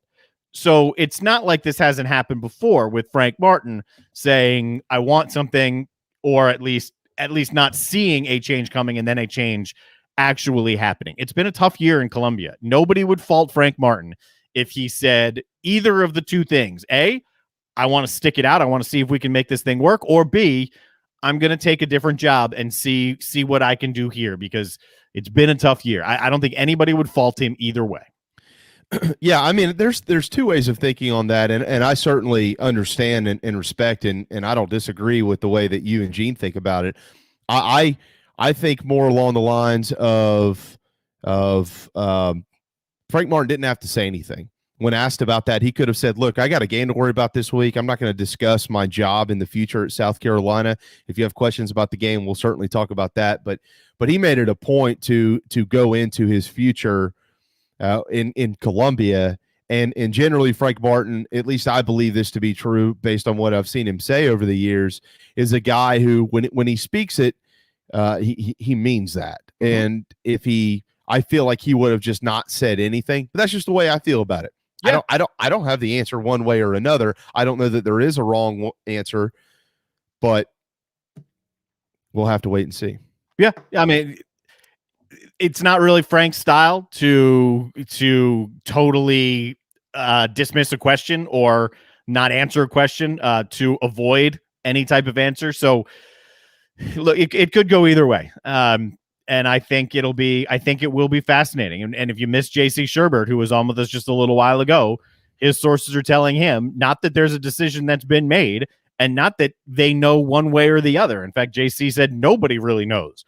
But when the season does come to a close, be it, in the immediate future or a couple of games down the line in the SEC tournament, he does expect those conversations with the administration to happen soon and a resolution, stay or go, to happen soon as well.